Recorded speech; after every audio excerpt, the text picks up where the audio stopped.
The following is a special presentation of iRacing on LSRTV, your home for sim racing.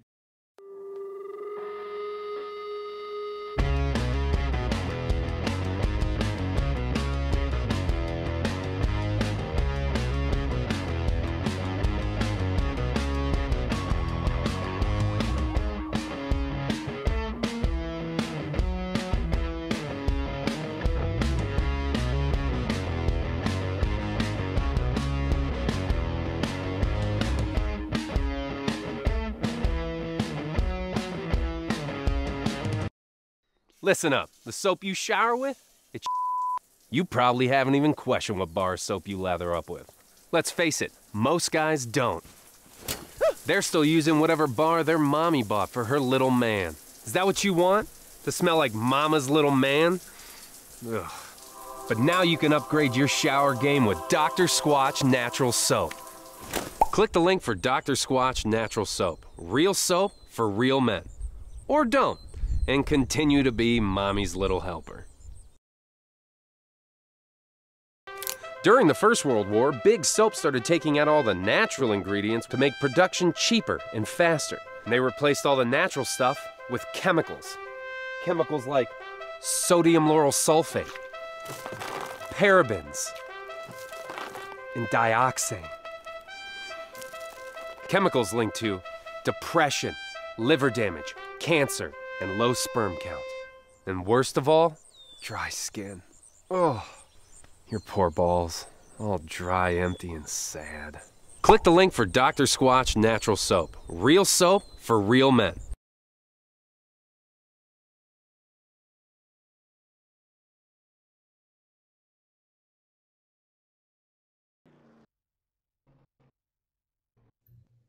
"17 miles northwest of the Las Vegas Strip, all the glitz and glamour. We are at the Las Vegas Motor Speedway tonight for round number 16 of the Dr. Squatch Pro Series presented by SESRA. Tonight, the Lady Luck 201 right here on your home for live sim racing, LSR TV. Happy to be with you on a Thursday night.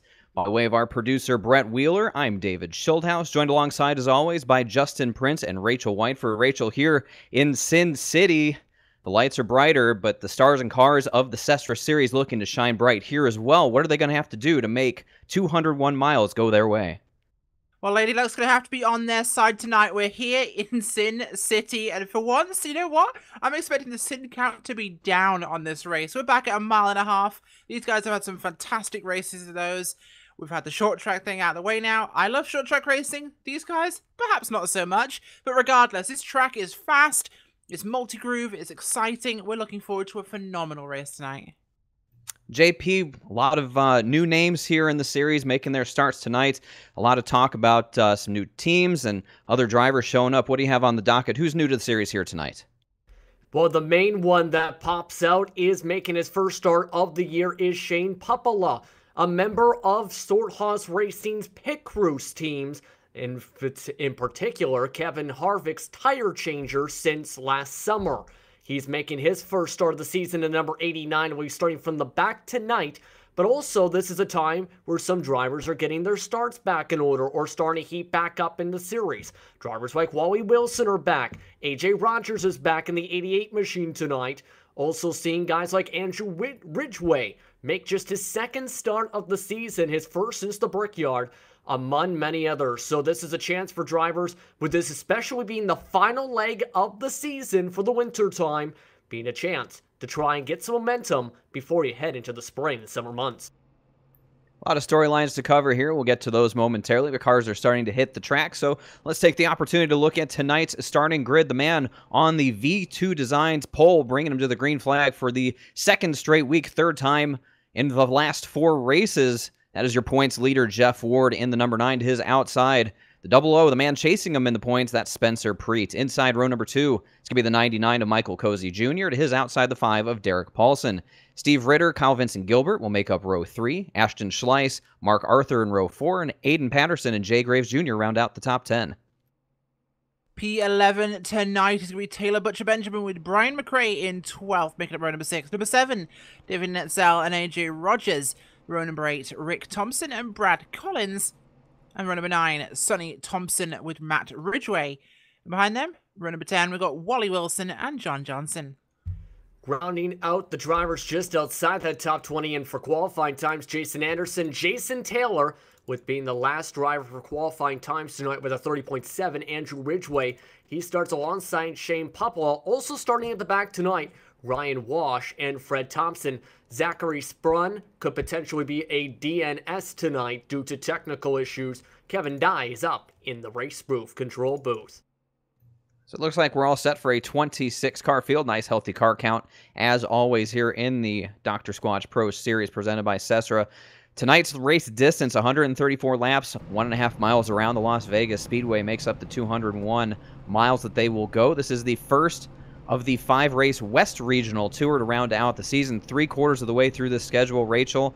Only 5 races left to determine a champion. It's been the battle of the big 3, Jeff Ward, Spencer Preet, and Michael Cozy Jr. Cozy yet to get that win. Tonight could be another night where he asserts that 99 out front. Bad luck has bitten him once, twice, maybe 3 times. Maybe he can finally get lucky here in Las Vegas. Maybe you can. Well, the roulette wheels started rolling, as did the cars, and we are getting ready for Vegas tonight. This is going to be a phenomenal track. It's all about the speed. It's all about line choice. These guys are going to have a great race, and with Ward, Preet, and Cozy on the top 3 spots, just like the points, we're looking forward to this one being a very, very exciting race this evening.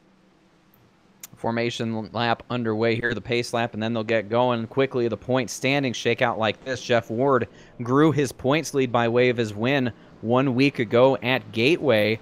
Grew that lead up to 29 points over Spencer Preet. Derek Paulson currently 3rd, 47 points back. Mark Arthur 4th, 77 points back. And Kyle Vincent Gilbert is in 5th and even 100 points back. So we had that fight for second place in points between Preet and Paulson, kind of got shook up a week ago from Gateway, and Preet sort of stands alone.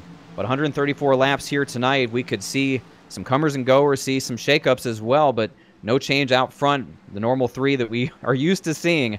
Ward, Preet, and Cozy, the guys leading them to the green flag here. Pace car will make the left-hand turn. Field is in the hands of Jeff Ward. Happy to be here with you for 201 miles of racing. Glad you could join us.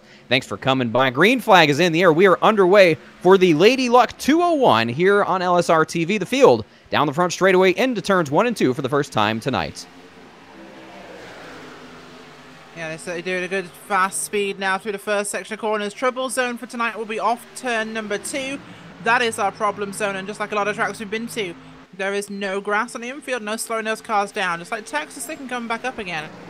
Into 3 and 4 they come, and it's sorting out. Vincent Gilbert trying to find a slot. Paulson on the outside, going fast here. Big run on the outside for him, past the 16 of Ritter. It'll be Jeff Ward leading the field back to the stripe for the first time. So Jeff Ward out front in the number 9 again. Like we've seen him so many times, and that's why he is the points leader. Just that ultimate consistency, Justin. But Michael Cozy Jr., a man on a mission, gets the run off a 2 down low, looking for the lead going into 3. And he's got that preferred line for the corner entry. You've seen him send it as hard as he can. Now it's just a matter if he can carry that momentum to the bottom. Of course, able to do so here. Michael Cozy Jr. able to take the early race lead on just lap number 3 here at Las Vegas. Important to be out front. Cozy Jr. spent a lot of time leading laps, but again, as we talked about at the top of the show, a 0 in the win column. He's had so many opportunities come close, and things just haven't gone his way. Seemingly, that's the big question, Rachel, is when is he finally going to crack that nut and get into victory lane? I hate to keep talking about it because I feel like we bring him bad luck, but here again, Las Vegas, early showings, looks like there's plenty of speed in that 99. Absolutely, 99 always good, but you know what? I'm looking for a rebound for the 00. Preet has been really pushing hard.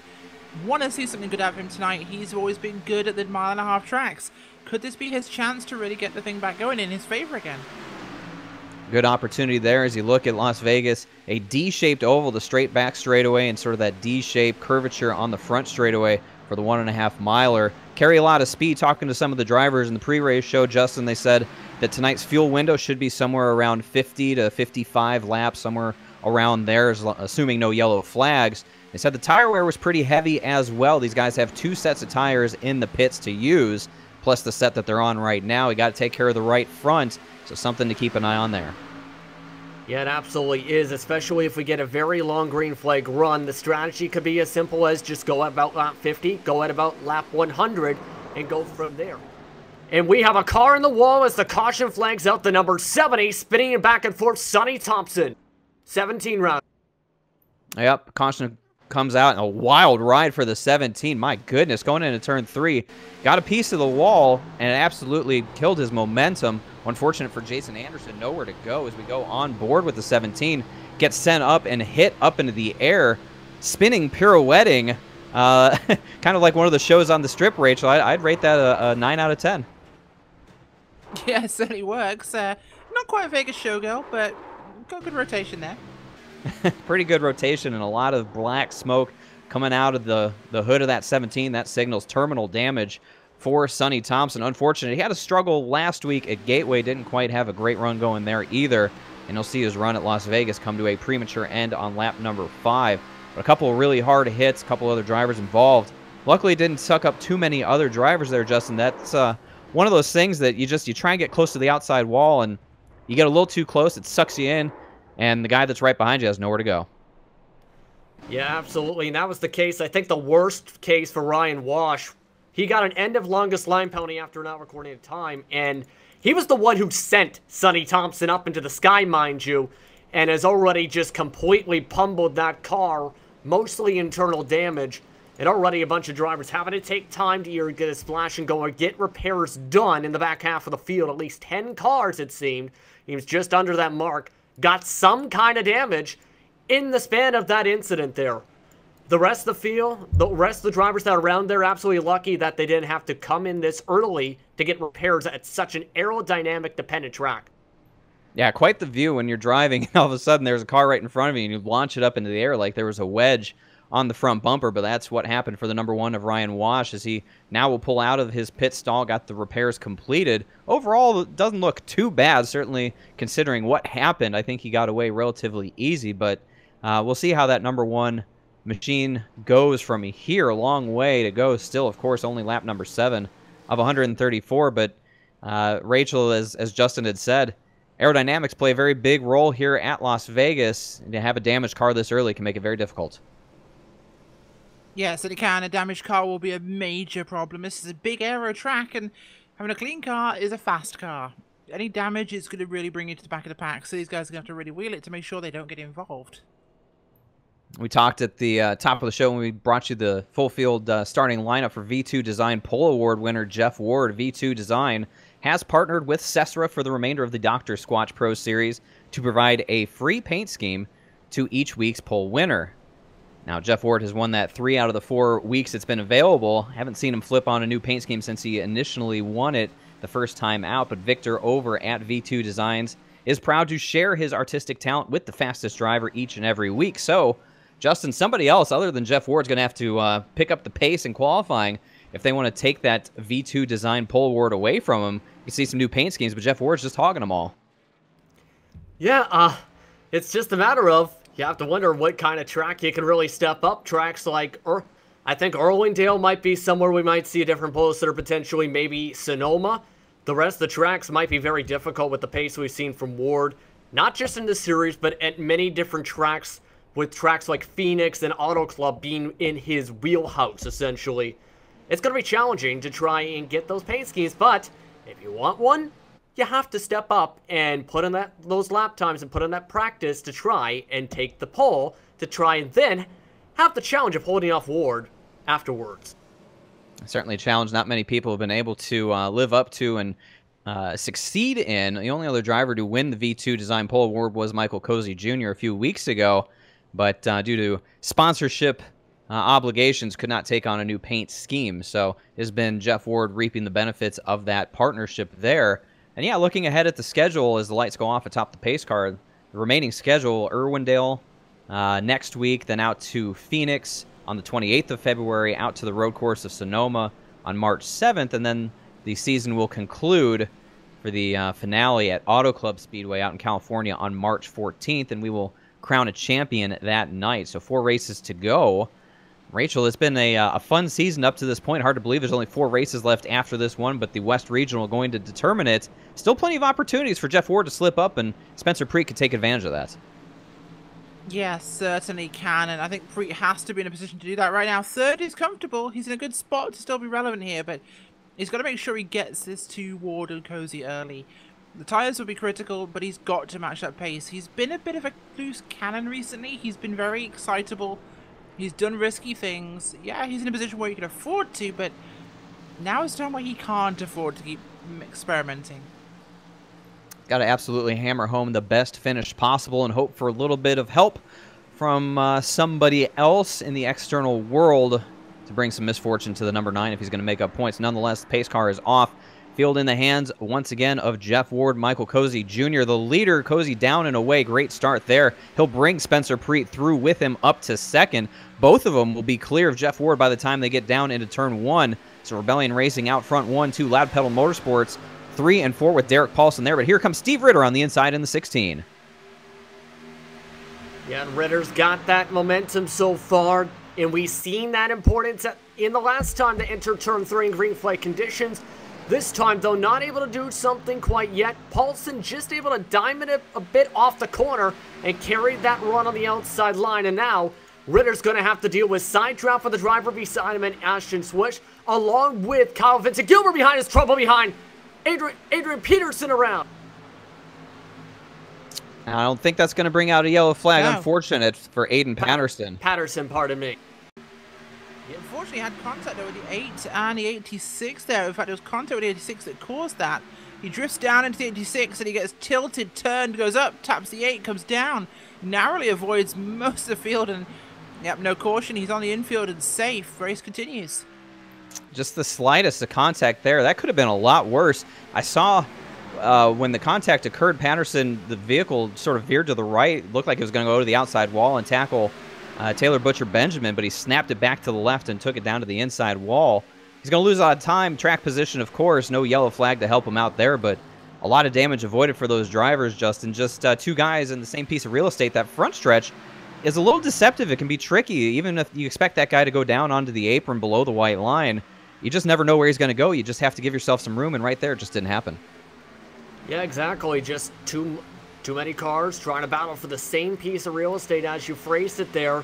Here, and in the case, probably thought he was going to duck down to the apron. Didn't happen in that case, as we've seen in the replay. Now, it's just about trying to hope that you get the caution, because he lost a heck of a lot of time on the racetrack all the way towards the front end of the front stretch right now he's coming out of.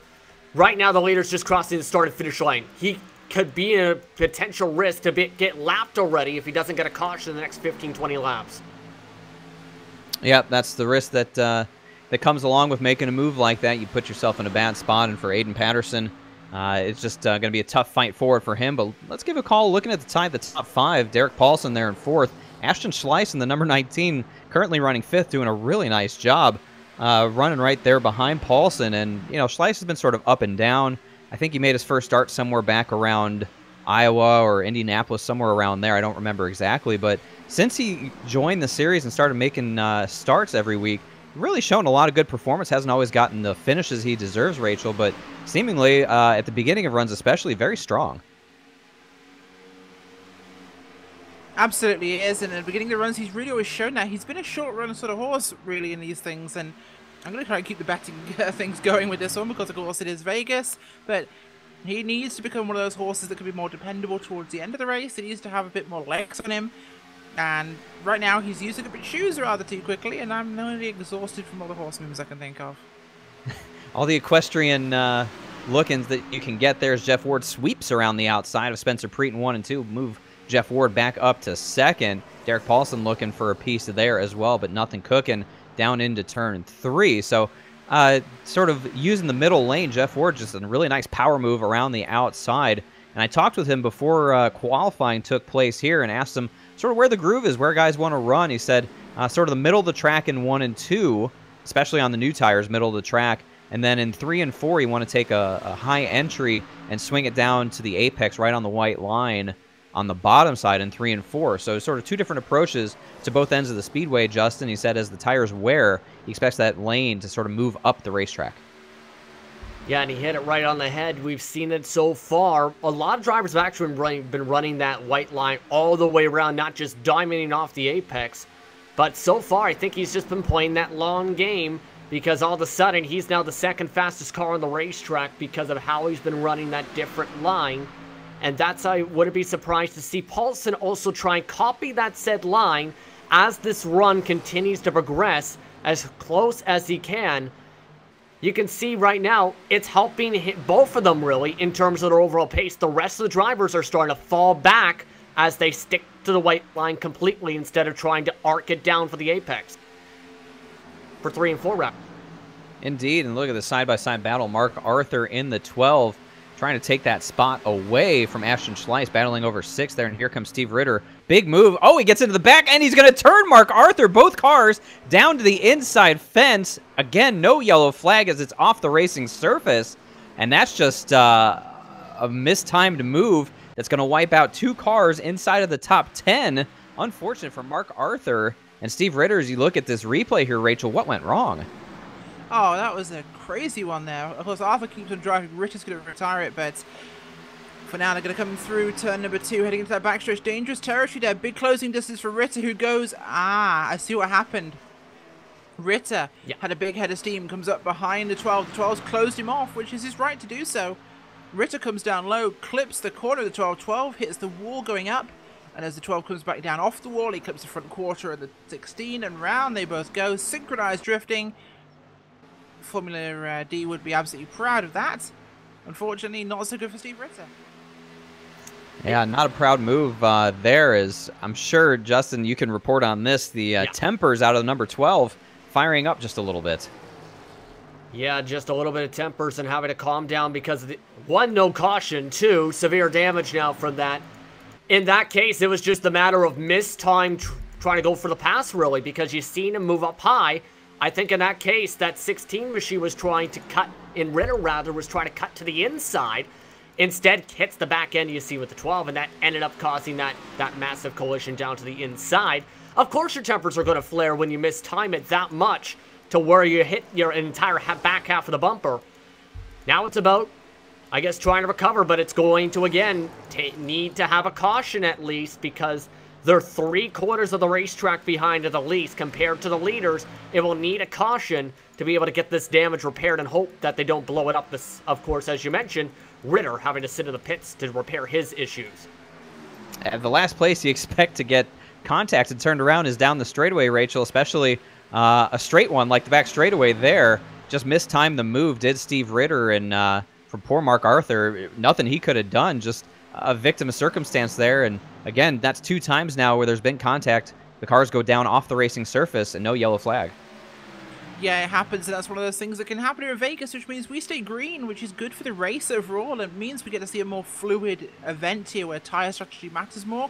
Previously, when we've had lots of cautions and the tires are limited, that means these guys are running on old tires. It actually makes the cautions happen more often because they're getting those tires reheated, they're cooling, they're reheating again, they're slippery, so it actually breeds more cautions. It's the big problem there.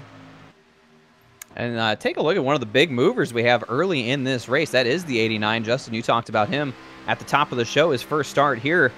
Front tire changer for Stewart Haas Racing for Kevin Harvick's number 4 in the Monster Energy Cup Series. Shane Pupola doing a great job as we go on board as he stalks the 88 of AJ Rogers.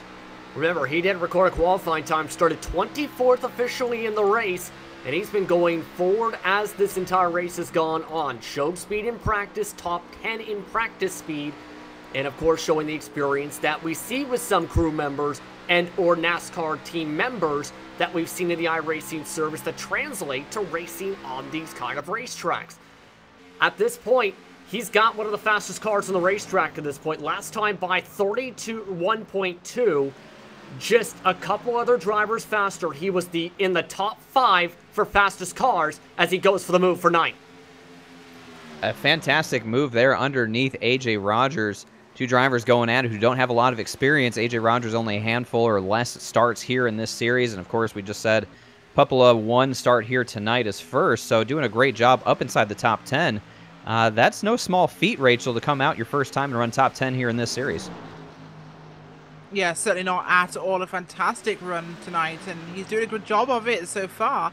Loving what I'm seeing from this guy so far. Honestly, with this field of drivers, that's darn impressive. But then again, let's see how he does with his pit stops. As a tyre changer, I'm hoping for good things, but who knows?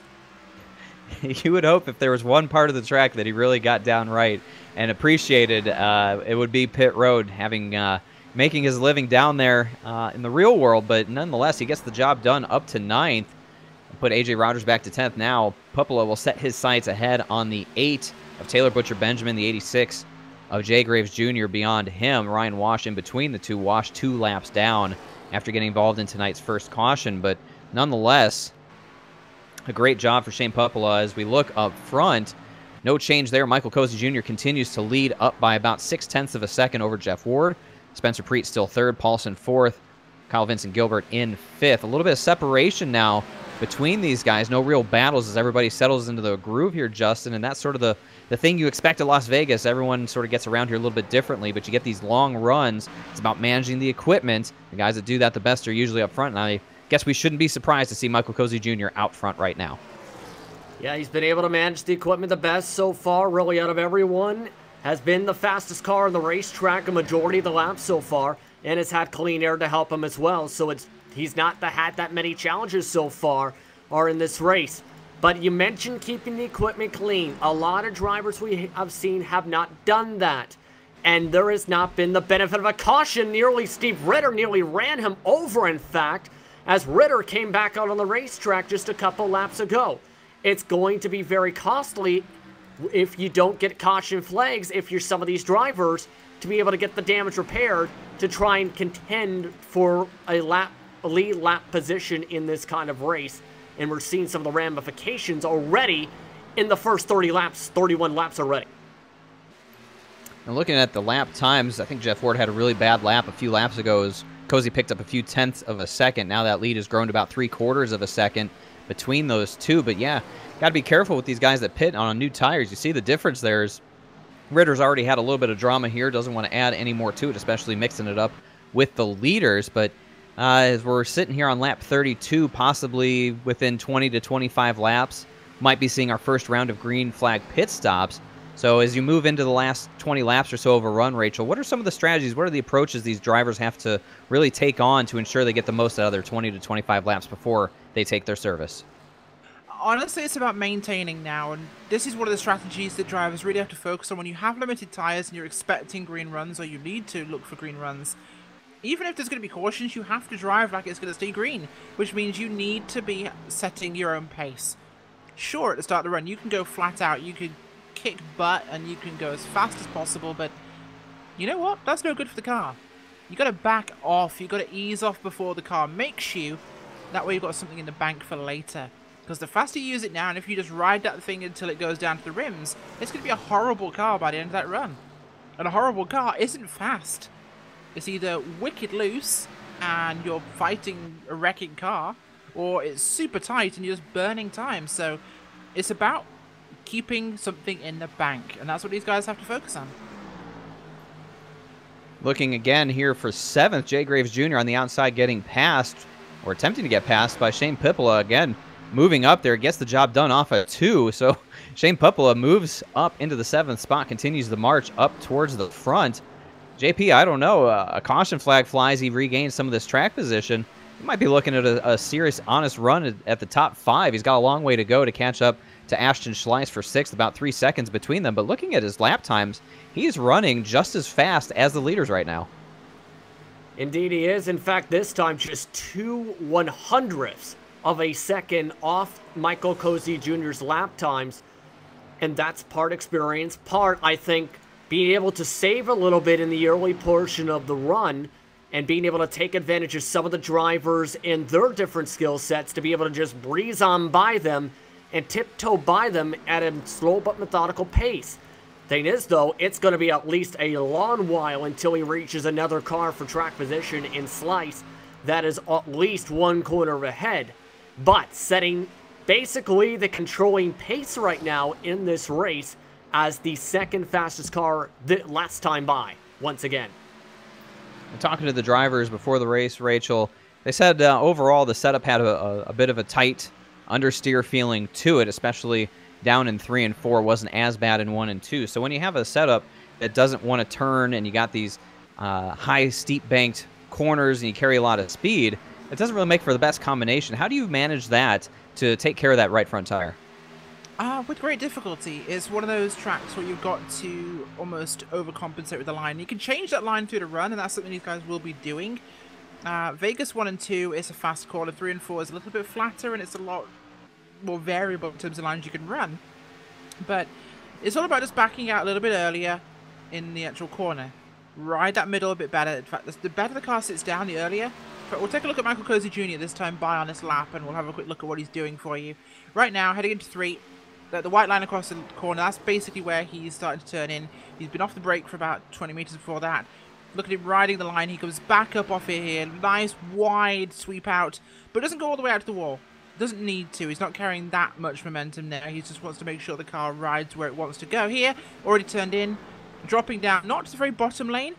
He's aiming about a lane to 2 lanes off the bottom at this stage of the run, and the car will actually track faster up there. If he goes too far down, at Vegas, you're going to get really, really loose, actually, at this stage of the run. The car really will over-rotate. So the fastest line there is about 2 grooves up from the bottom in 1 and 2. That way, he's getting a really good speed out of this thing. You see him again, not quite out to the wall. A very late run out there, using the apron here, which could be difficult later in the run because the tyres will get quite slushy, and you can get quite squirrely there. But once again, just dropping the car down to where it wants to ride, keeping it in that happy groove where it's not loose, it's not tight.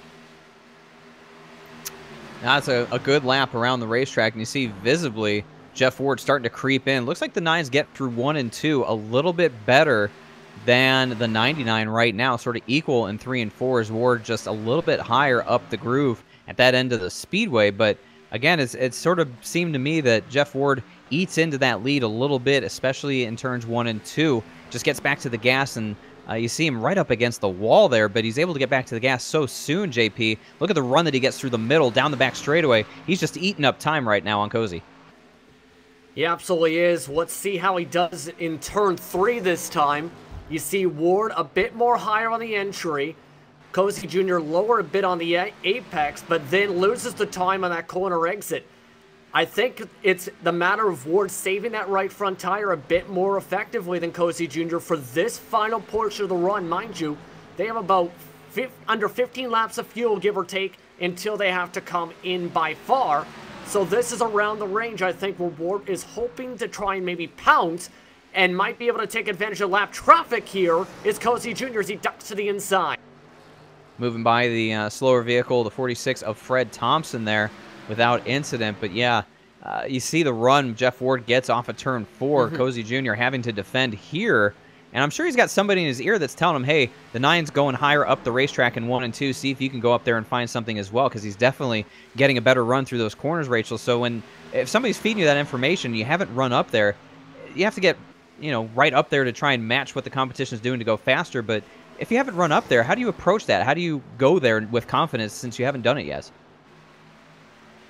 It's difficult, but at the same time it comes to experience, and these guys have a lot of that. They know the tracks quite well. They know the cars. They're familiar. And to an extent, these mile and a halves are very, very similar. They each have their own idiosyncrasies, but they're all very, very much alike in terms of the way you handle them, pitting in, pitting out, the tyre wear across a run. And some of them, the asphalt makes a difference in terms of how good or bad it is, but in terms of quality, Vegas is a fairly smooth track, which does have issues, a bit like Atlanta. But it's about not using too much, especially look at Ward here and Cozy. They're really close together. Ward's closing in. Preet's coming back in, actually, again. He is only 2 seconds back here, 3rd place. But it's a very much a case of not getting excited and trying to push too hard. Right now, Ward is really sensing he has a chance to pass Cozy. Got to be a bit more careful now. Just wait. Just wait for the pit stop, because you can still make that time up. You could pass him in the pits if it's green flag, and certainly if it's a yellow flag stop, but you got to not be tempted to pass because you can. Sometimes riding behind the guy not only means you both pull away from the competition in 3rd, but you're drafting behind him, which means you can let out the corner a little bit earlier, you're saving a bit of gas, you're widening your pit window, and you're saving your tyres, because that draft is helping pull you along. You don't have to go as hard. One of the most patient drivers in the series is that of the number 9 of Jeff Ward, and that is why he enjoys a 29-point lead in the championship over Spencer Preet. Just so patient, so good throughout the course of a run there. You saw him get a little bit out of shape off of turn 4, as he's really just been stalking Michael Cozy Jr., and we've seen him do this race after race. He'll get right up behind the leader and just sort of sit there for a while and try and bait the leader into making a mistake or have something else go so he doesn't have to push his equipment. Like Rachel was saying, Justin, he sort of takes care of his equipment, doesn't have to worry as much, knowing that he can get the lead anytime he wants to. But just because you can doesn't mean you necessarily have to at this point in the race, knowing there's probably a green flag stop looming on the horizon soon. Just take care of that stuff, get to the pit stop, and figure it out after the fact. If you're Jeff Ward right now, is it important to you to try and get the lead away before the green flag stop, or you just worry about it afterwards? I think I'm worried about it more afterwards because, yes, you can try and go for it right now, but as you talked about, you have to, for one, you can potentially lose it back. Two, you got to remember Cozy has tried short pitting a couple times this season, including tracks like the Brickyard, etc. So that you got to think of those kind of couple strategy things, and especially at this kind of a racetrack. You never know what's going to happen.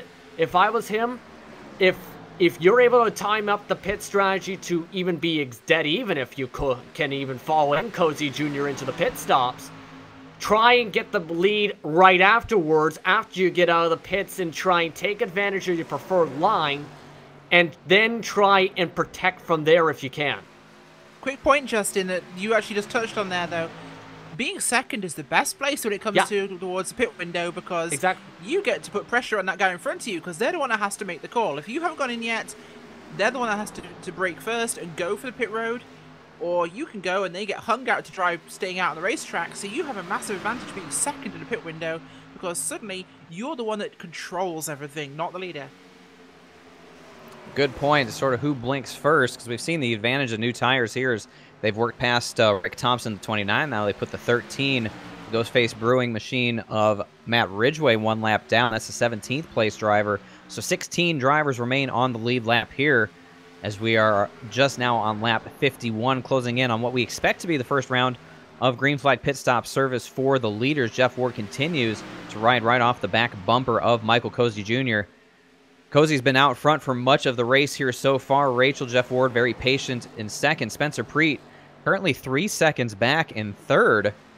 Not really been much of a factor up to this point as Cozy Jr. gets real tight off of 4. Here comes Ward. Swings to the outside, side by side for the lead across the line right now. Ward taking advantage of that mistake from Cozy Jr. to try and wrestle this lead away, but Spencer Preet really hasn't been a factor yet up to this point as we watch this battle for the lead. Not yet, but we have a pit cycle coming up, of course. And that wasn't an attempt to pass there from Ward. That was a, hey, I just want to stay behind you for now. He wanted a good run off the corner. He stayed wide to get the good speed because the compromised entry that Cozy had. He's looking underneath him now. Not sure if he's actually going for this or not, but we've noticed he has run very high at the corner, Ward, compared to Cozy. So that's a risk going low out of 4. But now he looks to be trying for it, but this side-by-side action is going to bring the likes of Preet in, but he gets through. Cozy saw the right of the wall, goes for the undercut, fighting off the corner, too wide here, very close there off turn number 2 as they head down the backstretch here. Yeah, this side-by-side action is going to bring that 0-0 right into the picture here, and oh, better hope you don't hit Snake Eyes.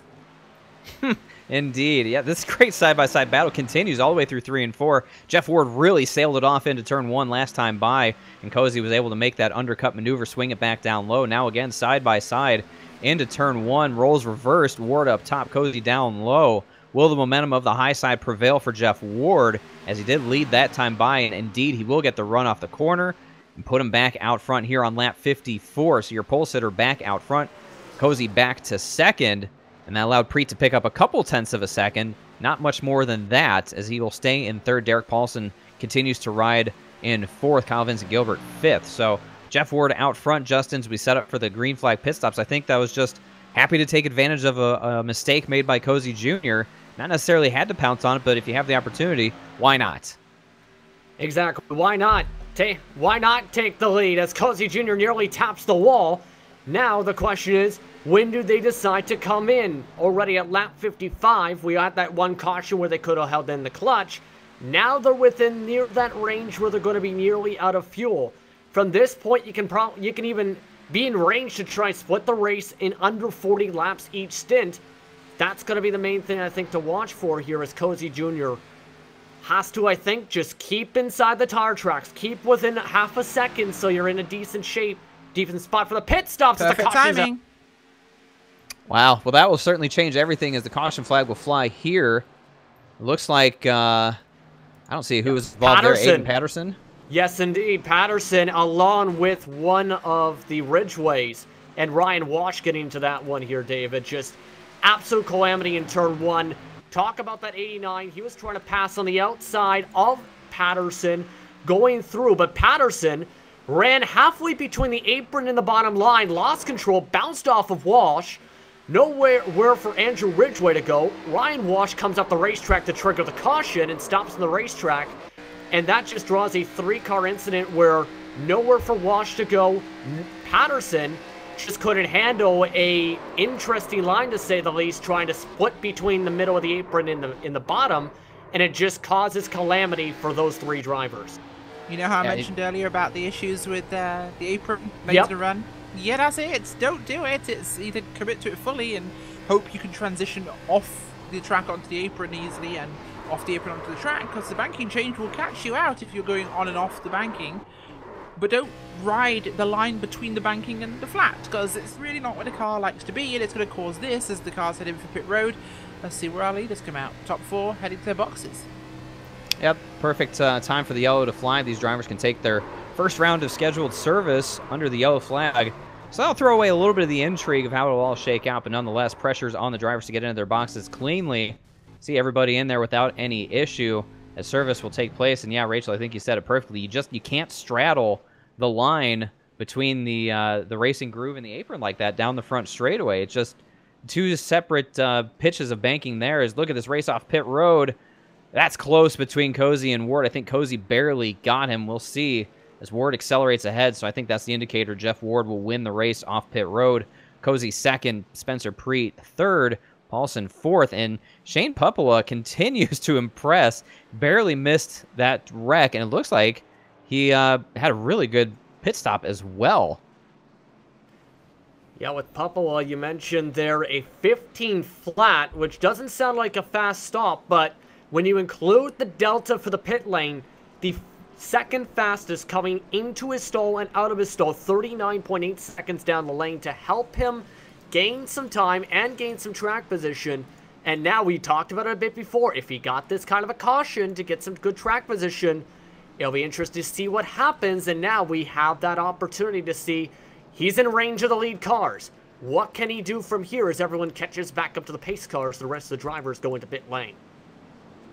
Yeah, real interesting position. Now we can really see what he's capable of. But while we have the opportunity, let's give a call to the series sponsor, Dr. Squatch Soap Company. They raise the bar for the men's grooming industry and change the way men approach their hygiene by providing healthy, all-natural products that allow you to feel like a man and smell like a champion. You can use promo code SESRA15 at drsquatch.com for 15% off of your first order. That's promo code SESRA15 at drsquatch.com for 15% off of your first order. And all the feedback that we've been getting, everyone really seems to like this product. They have fantastic commercials. You'll see a few of them here a little bit later on in the show. And Rachel, I think we talked last week about trying to get a report back on somebody you know trying to use some of that soap. Do you have anything to share with us there?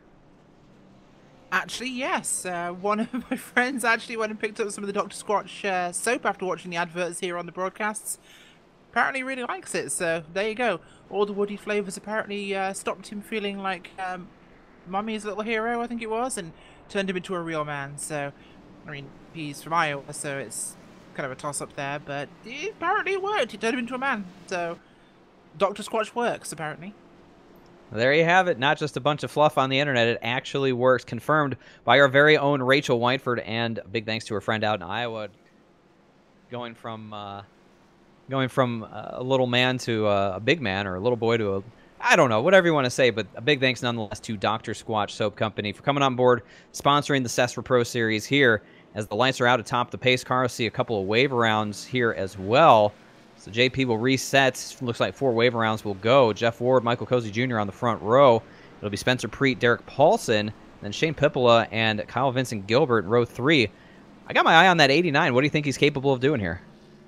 I'm really curious to see how he can contend with especially the top 3, because he had that fast pace, has the track position, now can go from there.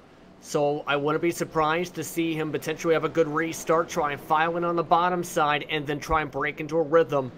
Watch for him to try and maybe make a run for the lead if he has that opportunity right before that pit window for the better strategy opens up around 40 to go. We'll see how it all shakes out here as they'll get ready for the restart. And we've seen just how good of a restart that inside lane gets last time by. The two cars on the low side cleared the car on the outside row in the front row before they even got down to turn 1. We'll see if it plays out that way this time, but a great opportunity for some of these guys. Ashton Schleiss, AJ Rogers, Jay Graves Jr., and Brad Collins in the 28 inside the top 10 as well. Haven't talked about them. We'll see what they can do. Pace car is off. Jeff Ward is down and away. Green flag back in the air here on lap 61. Ward, great restart. Will cover them all off and be free and clear by a handful of car lengths. Preet and Cozy Jr. side by side down into 1. Good start there, but Preet pushing hard at the start of this one. Cozy behind him. We'll have to see how Preet can push in his second stint here. Paulson looking close as well to Cozy as they head into 3 and 4.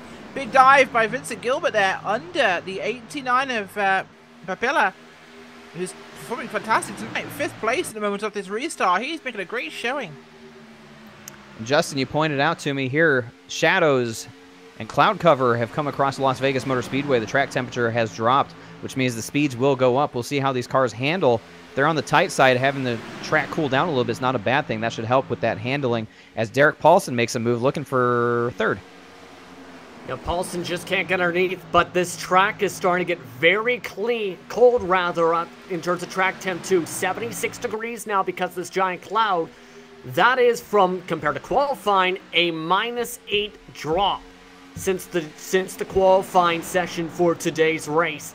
And as you mentioned, it will help out with the grip but as well, it will be interesting once that track temp jumps back up, once the cloud goes away, how the drivers react, because you'll go from lots of grip to no grip in the span of about 10 laps. And here comes Ashton Schleiss underneath of Pippola right now off of 4, so good scrap there for 6th and 7th. Schleiss trying to get it away. Pippola falling back a little bit here from the restart. He restarted 5th, back to 7th now as he battles on the outside, so not quite the restart he was looking to get, but he will be able to clear the 19 now and set his sights ahead, try and make up some of that ground that he lost 1 spot on the restart for Puppola, but plenty of time to make it up, and he's made such a strong start. Remember, Rachel, he started in 24th and he's up to 6th. We've seen big moves from guys like Spencer Preet, as Spencer Preet makes a big move for the lead right now. They're side by side, he and Jeff Ward down into turn 1. Too soon for that sort of move. I think Preet's getting a little keen now. He can see the competition here, but making some big statements in run number 2 here on the low side here of Jeff Ward. Spencer Preet, can he get to the front to control this race? Down low in 3, gets the lead there, gets ahead. Spencer Preet, your new leader, but we see a crossover possibly coming from the 9. Looks to the low side, wants to come back at this. This is a silly move, boys. Stop passing each other. Look behind you. That 99 is coming, and the more you fight, the closer he gets. Side draft to get there too. Pardon me there. Yeah, more side draft and huge mistake. Ward, here comes Preet. A big move. Massive launch. These guys absolutely putting on a show, and here comes Michael Cozy Jr. more than happy to toss his hat into the ring for this battle as well. Jeff Ward went for the slide job there. Didn't quite work. Preet scooted on by. Now Cozy up to 2nd, Jeff Ward 3rd. The aggression level here in the early goings of this restart absolutely cranked up to 11 right now. You don't see much of this, especially out of Jeff Ward, one of the most calm, cool, collected drivers for the long run, but he is mixing it up. But all that means is Spencer Preet out front and Michael Cozy Jr. in 2nd. Jeff Ward will give up another spot, put Derek Paulson up to 3rd. And I think he just realized I'm being way too aggressive for this, because as I mentioned, the grip will go away once this cloud goes away. You don't want to burn up the tires this early, because if you burn them up, you're going to be slipping and sliding loose throughout the racetrack. I think that's why the 89 dropped as far back as he has so far since this restart, trying to save the tires for the hotter temperatures. And Ward has to be thinking the same thing potentially, losing more time, cannot get anything done right now with the way this track is right now, it looks like, for Ward. No, all the way back to 5th, the furthest back he has been here all night so far. Is his Loud Pedal Motorsports teammate Derek Paulson moves up to 3rd, KVG there in 4th. I think Jeff Ward's just got to cool the tires here a little bit. Maybe you heard the broadcast. Rachel said, she's right. She's usually right. I should listen to her and cool the jets here for a little bit. And perhaps that's what he's doing. I know we'll see him later on in the run, but a lot of aggression and perhaps thinking of the bigger picture with the championship 29 points, the buffer between he and Preet. No reason to fight, mix it up, and risk getting sent into the outside wall. You know, this is one of the times when I feel like I'm super old when I talk about things like this, but honestly, it's one of those times where you've got to make sure you're racing the race, not the car in front of you, because it's going to be the race that matters at the end of the day. You know, don't use everything up in one go. Don't just pass because you can, and don't just, you know, fight the guy because you can again. Sometimes staying in line is faster for everybody, and this is something stock car drivers don't tend to get as much as things like IndyCar drivers, open wheel drivers, sports car drivers. Staying in line is more efficient. You build a gap between the guys behind you, and suddenly rather than having 5 of you fighting for the win, there's the 2 of you that stayed in line and worked together and pushed away from the back. Then it's all for you. Speaking of all for you, this iRacing Midway race break is going to be all for you as well, because we have crossed the halfway point of tonight's race. So let's take a look at our iRacing Midway race break, brought to you by iRacing, the world's premier online racing game, with professionally organized racing from NASCAR, IndyCar, IMSA, and more. As they run right now on lap 72, it is Spencer Preet out front with a slim margin over Michael Cozy Jr. Derek Paulson runs 3rd. Jeff Ward, pole sitter, back to 4th. Kyle Vincent Gilbert 5th. As they swap spots there, Shane Pippola, great run up to 6th. Ashton Schleiss in 7th. AJ Rogers 8th. Jay Graves Jr. 9th. And Mark Arthur rounds out the top 10. P11 so far is David Nitzel with Matt Ridgway, Brad Collins, and John Johnson 14th. And last on the lead lap. Behind that is Rick Thompson in 15th place with Jason Anderson, Aiden Patterson, Brian McRae, Jason Taylor, and Fred Thompson. Real quickly, Andrew Ridgway 1 lap down 21st, 2 laps down Taylor Butcher Benjamin 3rd, in 3 laps down 23rd Steve Ritter, Brian Wash, DNFs for a 3rd straight race in 24th, Wally Wilson and Sonny Thompson round out the DNF. Zachary Sprun did make it on the track for 3 laps, but also finished off the race with technical issues. Change for the lead though as we wrap that up. Cozy Jr. to the race lead. As Michael Cozy Jr. takes back the lead, that has been a look at your iRacing Midway race break. For more information on the wide variety of sim racing possibilities online, visit iRacing.com to sign up today. So Michael Cozy Jr. back out front here on lap 74, where he has spent much of this race and now building the lead from Spencer Preet. Rachel, I think you know where my mind's going right now. I don't even want to put that out in the universe, but Michael Cozy Jr. doing a great job so far, checking off all the boxes that he needs to finally put a 1 in that win column.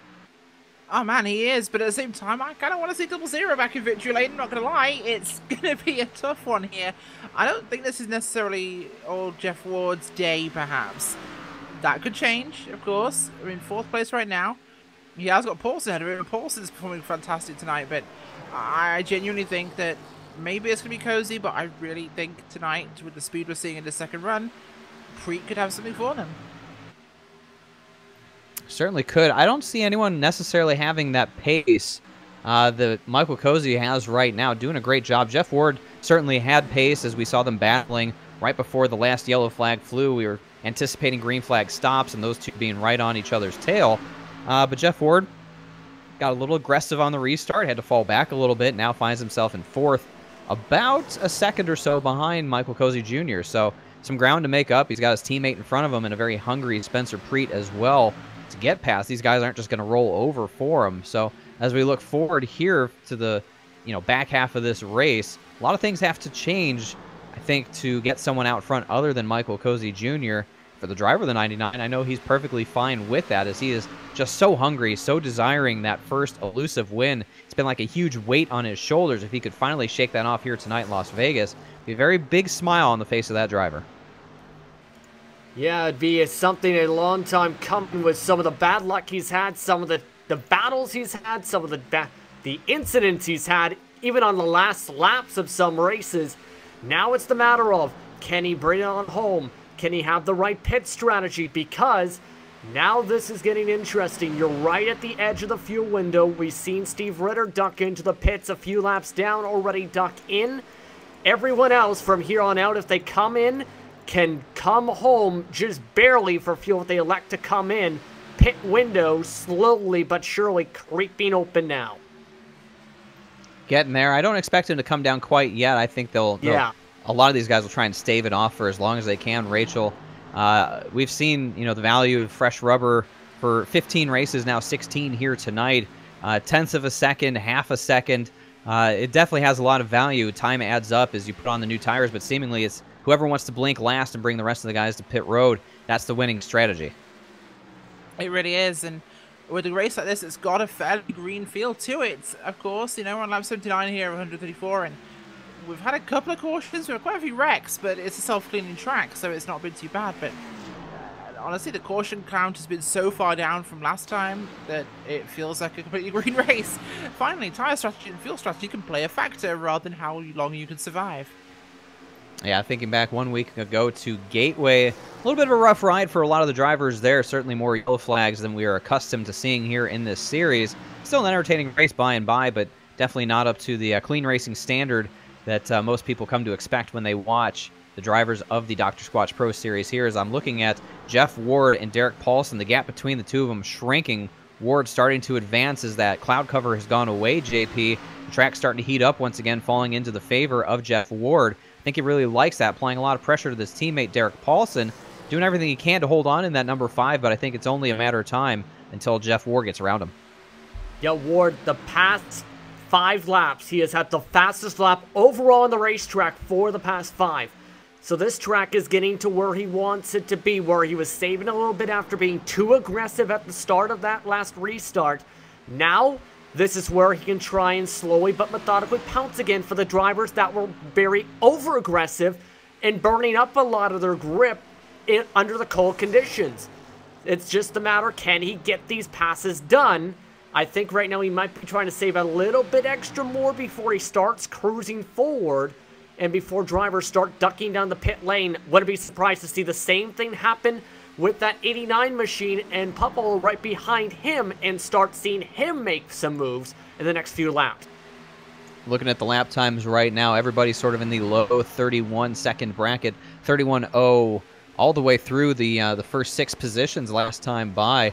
Everyone 31 1s and 2s behind them. So at least the top 5 or 6 drivers all within the same bracket right now of lap times, Rachel. Pretty impressive to see that sort of equality between that many drivers up front. It really is, but this is why we see these guys up front. These are the ones who are really performing like this every week, and I'm loving what I'm seeing so far tonight. Look at this, Preet has taken the role of Ward here, half a second off Cozy, sat in that happy draft range. I think we're seeing him bide his time here rather than not be able to pass. He's in a good position here just to ride in that car, settle in for this, and just play the race out. No need to be any closer. Right now it's a comfortable race. Well, the old saying goes, how do you eat a dinosaur?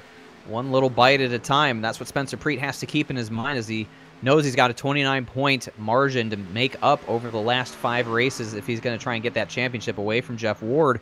So anytime he can finish ahead of the 9, that's a job well done. That's a positive day. He didn't give points up. He gained points. Even if it's 1 or 2 here or there, he's going to need something dramatic to happen to make up a big chunk at some point.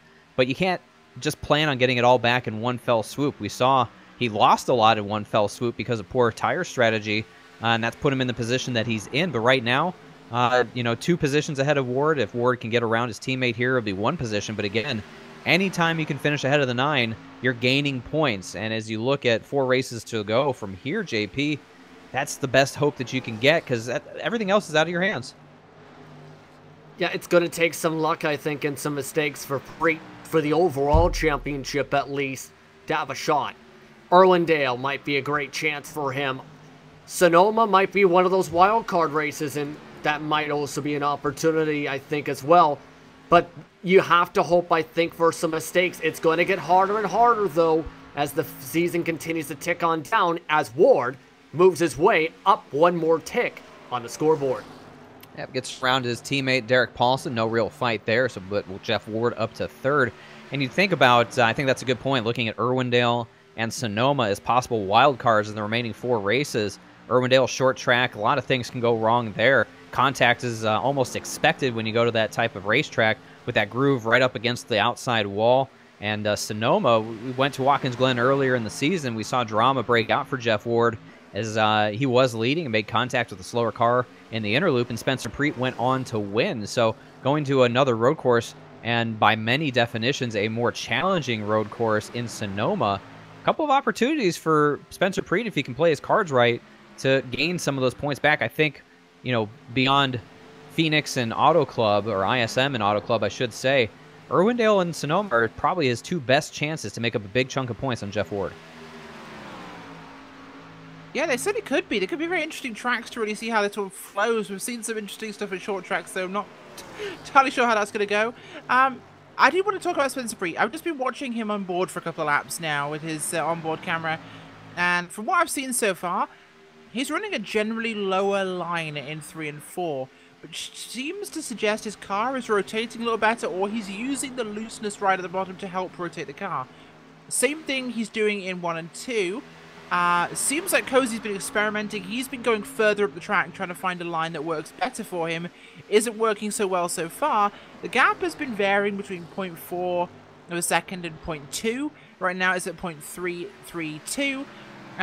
It's showing that I think right now Spencer Preet's car has a lot more to go in it. It's not running quite on the edge at the moment, whereas Cozy is right at the edge. And it's definitely telling a good story about this race. And the time variety we're seeing in these guys is phenomenal, lap by lap, just seeing the differences. And it brings me to a good point. If you want to see times like this, if you want to basically see if you can pull the tenths and thousandths of a second out of your racing performance, check out joel-real-timing.com and discover the best timing and scoring software for iRacing. Whether you're spending time behind the wheel in the sim, on the spotter stand, or as pit crew, Joel Real Timing gives you everything you need to know in terms of timing and scoring metrics. joel-real-timing.com. Another classic Rachel Whiteford segue into Joel Real Timing. Well done there. Speaking of pit crew, our resident pit crew first-time starter here tonight, Shane Puppala, in the number 89, up to 5th once again, so back to where he was on the restart. Some about 2.7 seconds back from the lead, but again, it's so hard to quantify how impressive it is, his run through the field. Remember, he started 24th, up to 5th in his first start in this series. He's never seen these guys before, never raced around it before, but there he is, up to the 5th position, doing a great job, representing himself well, JP. That's a great story. I really like seeing that. Yeah, he has done a really good job, I think, here tonight. Just kept a very clean race car, kept himself out of the chaos in some points around him, and has just been able to keep on cruising forward and just focusing his eyes on the drivers ahead. Now it's the matter, though, of him to try and gain time, because at this point he's just kind of been going here between fastest lap or plateauing the next time by for his very nice, I think as you would say, run so far. Very putty.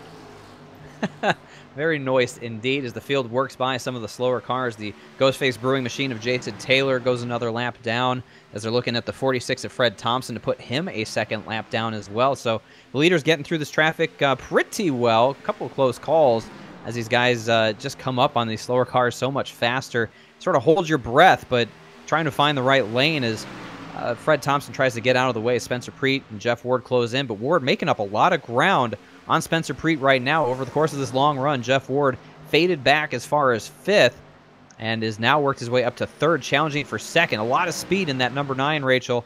As you said, the long run coming to him now as he looks to the outside of Spencer Preet down the front straightaway. Yeah, he certainly is. 9 is definitely pushing hard right now to see what he can do with this thing. Looks like he's at a resurgence. He always tends to be a little bit better late in the run. And Cozy definitely pulling away right now is always helping in this little challenge. We might see Ward make that pass fairly soon. So if Preet has anything in the bag, it's time to pull it out. And on top of that, what's been helping him set these kind of fast times and or fastest lap times on the racetrack right now, especially in turn 3, he's been taking a lower line. While that might not sound like the best of lines, he's been avoiding kind of that rubber that's been building on the racetrack and taking advantage onto a much stronger corner exit by backing up the corner entry and diving it that little bit lower that we've seen from many of the drivers at the start of the first run of today's race. And that in turn has helped him close back up to Preet and get him to that position to where he's got a great opportunity. Now the question is, can he get to where he can get side by side as he's getting the run on the back door of Preet? Sort of pulls off a little bit there, not trying to make the move. It's tough. We see week after week these guys get these great runs down the straightaways. They get to the corner entry and can't really do anything with it because these Xfinity Series cars are so momentum dependent, Rachel. It's almost always to the benefit to be on the top side in most cases, as Jeff Ward now will sweep down low, but it's hard to pull off those passes on the bottom side as Cozy Jr. goes around Ridgway there to put him another lap down. Andrew Ridgway in the 76. That'll be 3 laps down for him, but here comes Ward underneath trying to make that charge through to second on Spencer Preet. Low side is the best way to pass. I mean, around the outside is good for defending. I wouldn't say it's the passing direction, but at this sort of stage where the tires are equaling out, if he doesn't get it done soon, he's not going to get it done full stop because he'll burn up too much trying to pass. So he's given up in this corner here. But the pair of them together are bringing him closer to Michael Cozy Jr., which is a good thing because 3 is faster than 2, and all close together. This could get exciting. It could. A lot of patience on display from Jeff Ward. That's what we've come to expect out of that driver of the number 9 Arctic Ford Mustang. Just so strong and so difficult to beat. Michael Cozy Jr. out front knowing that he's lurking back there, and Spencer Preet has a mirror full of him. Just got to be wondering himself, God, what can I do to get rid of this guy? It doesn't matter what happens, where we are on the run. He's like a boomerang. He just comes back. Yeah, it keeps on getting better and better on the long run, and that's been the case, especially in the final 10-15 laps on a fuel run.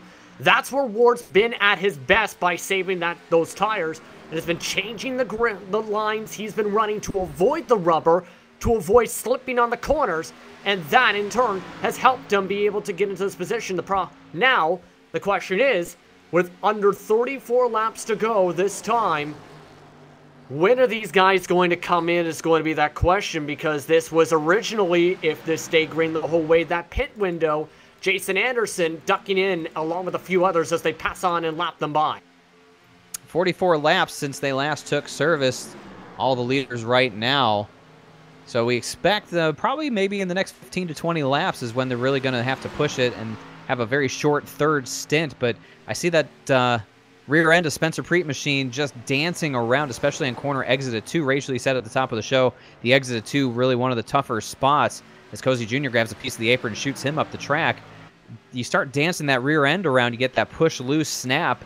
You got it, and then all of a sudden you don't. It's hard to hold on to a race car like that when you got somebody right on the rear bumper. Exactly. It's most people pushing up when you've got 2 cars very close together out of 2 and you've not got enough room, because it's a very... The tolerance exiting that corner, if you're going at full speed, is really low. There's really 1 line out the corner, not 2, so it's where cars tend to come together. You get wall slaps off 4 a lot, but most of the contact crashes are off 2. So this trio continues to fight well inside of 30 laps to go now at this point, 31 to be exact. Big block there up the racetrack by Spencer Preet. Ward was going to try and make a move to the outside. Preet said, no, sir. Not going to happen here as we get into the last 30 laps of this race. So it'll be the race within the race. Obviously, who's going to take service when. We'll keep an eye on that for your leaders here. And how does it all shuffle out? As we've seen throughout the season here, JP, guys, some come in a little bit earlier, some come in a little bit later. Spencer Preet's been one to favor coming in later and try and make up the time on the back end of the pit stop. Seen mistakes getting onto pit road bite some guys as well. I think of Michael Cozy Jr. at Atlanta specifically. So a lot of things to get right here in the closing laps. 3 drivers under a hat right now. Somebody's going to have to do something to get away to claim that victory, but I believe whoever's the cleanest will be the one who does exactly that. I agree so too, and they're not going to have a little bit of help. David Netzel working his way on the fresher tires on the inside, but to get to the point, it's about a difference in fall from the start of the run in their fastest laps rather by about 1.7 seconds. So if you want to do the undercut for it to be successful and to equalize the tires, I think you need to do it by at least 3 or 4 laps to be able to gain enough time and hope there's enough equalization to keep the said time enough to be able to defend. Otherwise, I don't know if it's going to work. Cozy Jr., he's ducking in now. All right, from the lead, here comes the 99 of Michael Cozy Jr. First to come down pit road, gets down to pit road speed at the cone. So far, so good there. No drama. We'll keep a split eye on Spencer Preet, Jeff Ward, and others as Derek Paulson comes down pit road as well. So sort of the first pass at service here. Cozy Jr. happy to make the first bid. I believe, Rachel, that'll drag everybody else to pit road as Cozy Jr. gets into the box nice and clean. Service underway for him and Derek Paulson as well. Yeah, this is going to start our cycle over for us, get everybody starting to roll down pit road, and this is where we'll see a lot of the chaos happen. We might even get a caution during this period, which could be exciting, as it's now Preet and Ward fighting for that lead on old tyres. Yeah, right there on the left rear quarter panel is Jeff Ward. Seeming no resignment to pit road yet at this point, and this is where it does get a little dicey, as you said. Guys that just pitted coming onto the track on fresh rubber, the guys who haven't come down pit road yet going a lot slower. Got to be respectful of the leaders. We've seen a few times guys really shove the nose in where it doesn't belong and mix things up with the leaders and create problems. As here comes Matt Ridgway in the 13 working underneath, trying to get through and by these guys without any incident. Down onto the apron he will go. Jeff Ward trying to hold on, not lose too much time to Spencer Preet, so it's fair play all the way around as Ridgway will get through. It's just a matter of time of when Spencer Preet and Jeff Ward will come to pit road. Keep an eye on them here this time by, see if they come through, JP. Yeah, watching on with them currently, this is about that 3-4 lap window, and it looks like based on the lines, yes, they're going to both stay out this time still. So I think at this point, they're hoping to go into as long as they can, and I don't think they want to risk anything with a caution for one. But you have to think they're going to lose a lot of time in the overall initial pit stop, but they're going to have much fresher tires compared to Cozy Jr. to try and gain that said time back within the final 24-plus laps. Talking to Cozy Jr., he is absolutely in a hornet's nest right now on the fresh tires, trying to get by these slower vehicles. Nearly tackled Fred Thompson, the 46, trying to get through. He's got Mark Arthur in front of him there, just showing a lot of patience and not making contact. I'm not sure how he did it. There were plenty of opportunities for things to go wrong, and he managed to keep it straight, as now he's got Kyle Vincent Gilbert in front of him that he's battling. Both of these guys will cycle through. Kyle Vincent Gilbert came through down onto pit road a lot earlier, so Cozy Jr. will work through and get by him there.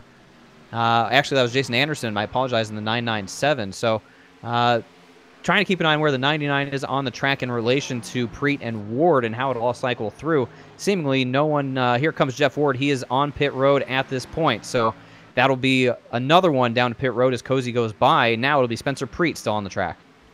Yeah, well, I think he had to come in already if I was Spencer Preet. That's a very difficult position to be left in third of the faster cars, because he hasn't been so great on the end of his run, so this could cost Preet.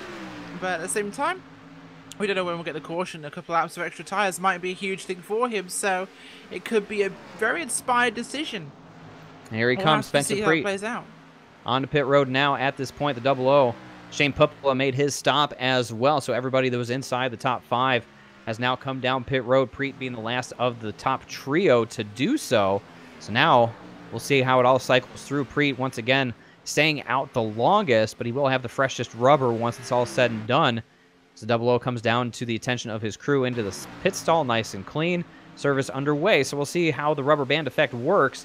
Right now, Cozy Jr. appears to be out in front comfortably over Jeff Ward and Derek Paulson. A nice little gap that he built up there by way of the short pits. Yeah, 7 seconds right now, give or take, is that distance. This time by a 29.8, just 0.2 off his fastest time for Cozy Jr. So I think at this point, he's in that kind of picture-perfect strategy depending on how this race shakes out. I think he just needs to hope this race stays green for the most part to be able to keep this about a time, because at this point, he can potentially hold on for as long as he can. The only 2 drivers that haven't pit, Mark Arthur and John Johnson. Arthur ducking in, coming in right now. Yep, and Jeff Ward did go by Spencer Preet on the exchange down the back straightaway. So Jeff Ward, a little bit tidier on pit road, did pit a lap sooner than Spencer Preet. But all this means is that Michael Cozy Jr. is going to have to get out and hide, because these guys on the fresher rubber, let's see. Cozy Jr., Paulson rather, pitted about 7 laps ago. They've got 5-lap older tires than that of Jeff Ward, 6-lap older tires than Spencer Preet. So Preet, the freshest of the top 3 that we saw, by 1 lap over Jeff Ward. So those 2 will battle, but I believe, Rachel, they will catch the 99 at some point. Catching and passing him is two different things. Anyone can catch it with the car. Passing that car, like you said, is the big challenge. And look at this, Preet here on the slightly newer tyres. It's going to put him in a good position here to just pass Ward so easily. But Ward lets him go. Doesn't want him to be involved in this or whatsoever. But look at that overshoot there. Is he burning up too much too soon? Quite possibly. We know that Ward is soft on his tyres and he'll come back later on. I think he might be actually burning them way, way, way too much. 2 straight laps at 29.6s. That's hot lap pace. The way he's driving this car, he's hoping this race stays green to the end. By the end of the run, they're going to be definitely shot by about, say, the final 5 laps. But the way he's burning through these tires, he could potentially gain a lot of time in a short period of time. And I think that's what his goal is. 5 seconds back right now from Cozy Jr. he is. Yeah, Preet absolutely on the gas right now. Again, another 29.6 compared to Michael Cozy Jr.'s 30.3. So it's pretty big gap there between the lap times. Pretty big discrepancy. And again, 6 laps, fresher rubber for Spencer Preet as he's got to track down Derek Paulson as well as Kyle Vincent Gilbert. But Cozy Jr. back out front on the cycle of pit stops here. So now inside of 20 laps to go. Michael Cozy Jr. in line, in position to get that elusive first victory. Kyle Vincent Gilbert 0.3 of a second back in second. Derek Paulson a little over 2 seconds back, but really the eye on the 00 Spencer Preet, the 9 of Jeff Ward, with the freshest tires on the track of the leaders. How long will it take them to close in and pass these guys in front of them to get up to the 99?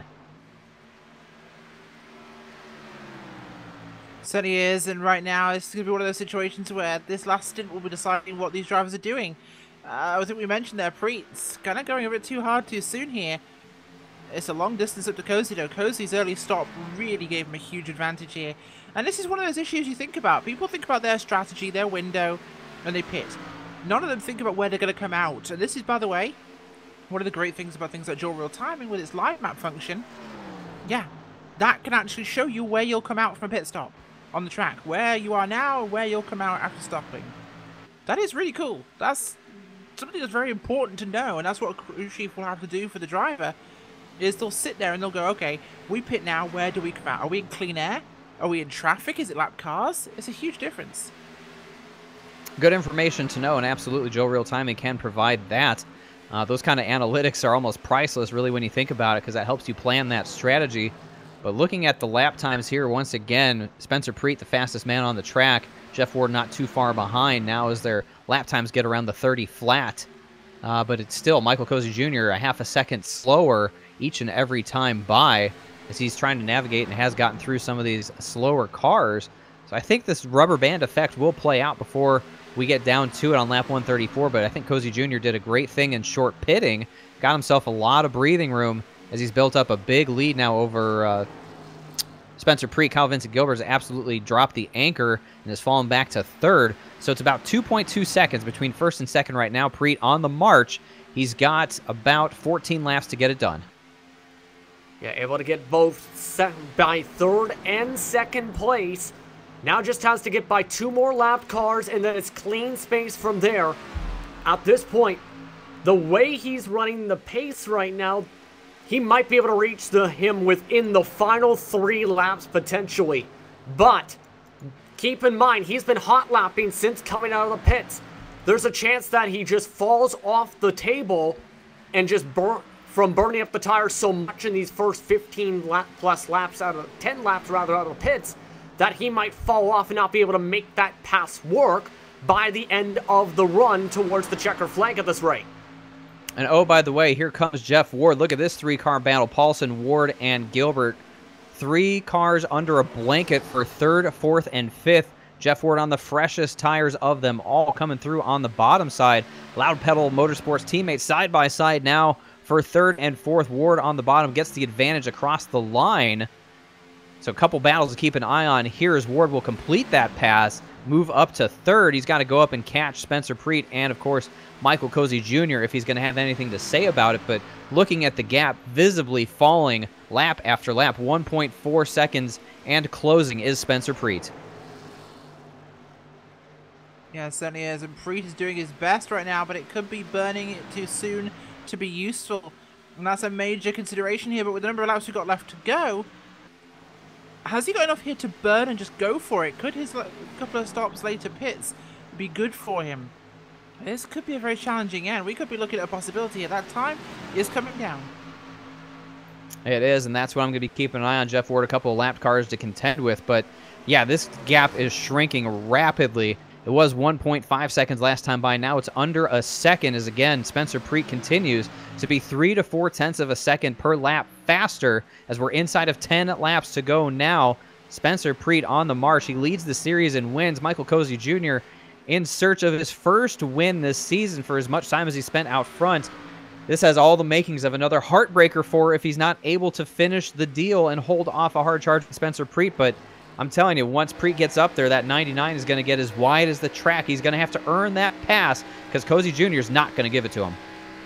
They may be teammates, they may be friends in real life, but I don't think he's going to give it to him on a silver platter, as you just said. It's going to be difficult to try and stop Preet. It's the question, how does he try and hold him up? And at this point, does Preet again have enough? The distance, the amount of time faster each lap has been dropping little by little to about quarter of a second rather each lap instead of what started as a half a lap. And now, no cars separate the two of them. He's in the draft. He can just slingshot on the back end. Just 7 laps to go on the racetrack for him to try and make this move work. Could be on the back bumper by as soon as the next couple laps here, David. Drama's starting to rise here at Las Vegas as we close in on the conclusion of this one. Michael Cozy Jr. has absolutely been dominant here tonight like he's been many times throughout the season. Decided to take an earlier pit stop, a little bit of a short pit, if you will. Got out to a big lead and has had to just try and be consistent as these guys like Spencer Preet and Jeff Ward pitted later and have been absolutely flying. But look at the gap close on the screen there. Preet right to the back bumper of the 99 now through 1 and 2. The fight's going to be on. It's going to be 5 laps to go this time by. Certainly is 5 to go. It's a very, very narrow window. And look how close these guys are. Preet right here on the 99. Can this be his redemption after a rough couple of races? The closing distance is so fast. Can he hold it if he gets past her? That's the question. And I want to be... Go ahead. And I wouldn't be surprised to see him trying to fin on that high side because that might be traffic. the more preferred line. Whoa, look at the traffic. And this traffic's going to play in absolutely 3 different cars. That's going to hold up that entire top line. They're side by side to the 3. Preet got the preferred line going in. 3 cars ahead of him could play a factor. Side by side for the lead. It is Michael Cozy Jr. on the top shelf. Spencer Preet down low. They get by the 76 of Ridgeway. This fight continues on. If it wasn't enough drama between the two drivers from Rebellion Racing, throw in the slower cars as well. Cozy Jr. comes down the track to pinch off Preet. It works. Put Cozy Jr. out front. He will clear him with Mark Arthur, the next car in front of him. Still two more to try and work with here. Able to use Arthur as a pick. That's going to help here. 2 laps to go. One more car in front of these two. It is Cozy Jr. still out front. Preet trying to do everything he can. Rachel, the bottom side, so tempting. Obviously, that's what Cozy Jr. is giving him, saying, if you're going to pass me, you got to do it down low. I want to run up top. Preet's going to have to go down there. One more lapped car in front of him to contend with. This looks really similar to Iowa. Flashbacks to Iowa for those who were there. A lap car up ahead as Ward and Cozy Jr. battled and tangled, with Ward getting the win there. It'll be 2 laps to go this time by. Here comes Preet underneath. No room down there down the front straightaway. They get by Jason Taylor. Oh, this is so close. Preet's got to do this. He needs to use his tires now. He's got them. He's gunning for the really low line here. Super loose, super smooth here for him. Just loses that momentum. Oh, in the wall! Oh. Contact! Oh, no! No, can he hold it? He's holding it. He's holding it. Here comes the 9 of Jeff Ward. Can he hold the momentum? It's going to be too little, too late. Here comes the 9. He gets the wall as well. Through the middle comes the 9 of Jeff Ward. Oh, my God. The seas parted. Wow. The seas absolutely parted. White flag in the air for Jeff Ward. If he's got a golden horseshoe stowed away somewhere, it is definitely on display here in Las Vegas because he rolled a big one between the two of the leaders. Contact is going to pave the way. Jeff Ward into 3 for the last time. Michael Cozy Jr. Nothing cooking there. Too much ground to make up. Not enough time to do it. And somehow, some way, the points leader, Jeff Ward, off of turn 4. Lady Luck shines on him here in Las Vegas. He's going to pick up the win in the 16th race of the season in dramatic fashion. What did I just watch?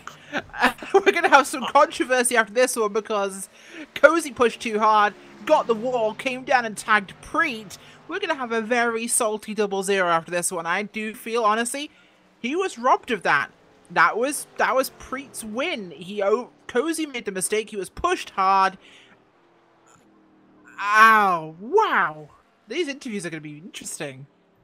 Certainly are. Don't go anywhere. You're not going to want to miss hearing from these top 3 after they just put on one whale of a display here in Sin City. Jeff Ward comes away with the checkered flag once again. We'll come back on the other side of the commercial break to the top 3 finishers. Hear from your winner, Jeff Ward. You're watching coverage of the Lady Luck 201 here on LSRTV. During the First World War, big soaps started taking out all the natural ingredients to make production cheaper and faster. And they replaced all the natural stuff with chemicals. Chemicals like sodium lauryl sulfate, parabens, and dioxane. Chemicals linked to depression, liver damage, cancer, and low sperm count. And worst of all, dry skin. Oh, your poor balls, all dry, empty, and sad. Click the link for Dr. Squatch Natural Soap. Real soap for real men.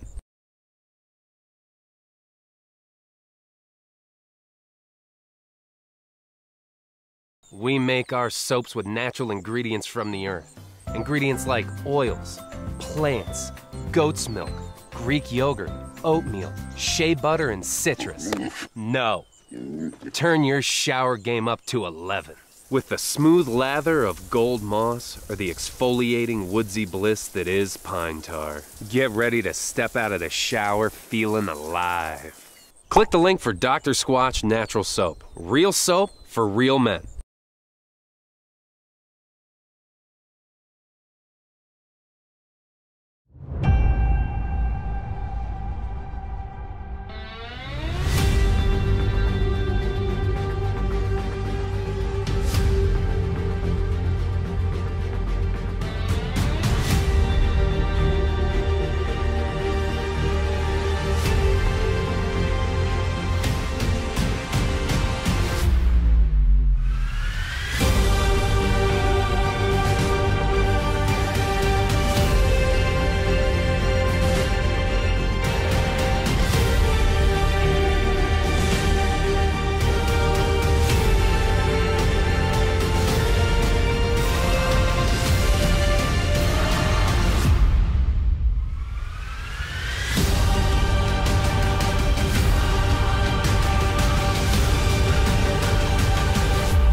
The most realistic online racing sim ever made. This is iRacing. Detailed laser scan tracks, fully dynamic real world cars, and over 50 series to choose from. 6 online world championships offering over $100,000 in annual prizes. This is the original esport racing game. This is iRacing.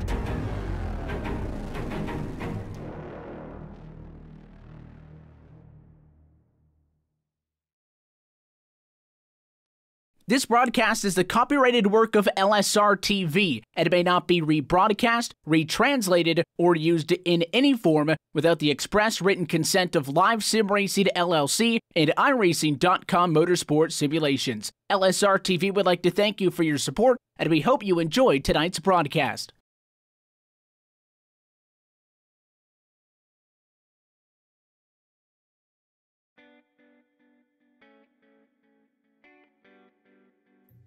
Welcome back to the Las Vegas Motor Speedway, where the Lady Luck 201 is in the books, and an instant classic last lap dramatics give way to another win for Jeff Ward. Let's take a look at the way they came across the line, see where your favorite driver finished in the unofficial results. It is Jeff Ward coming through for another win here and extending his points lead.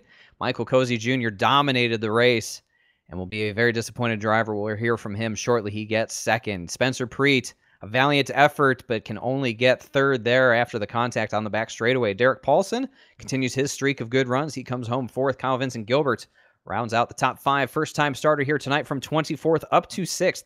Shane Pupola, great job there. Ashton Schleiss finishes where he started in 7th. AJ Rogers, 8th. Jay Graves Jr., 9th. Brad Collins rounds out the top 10.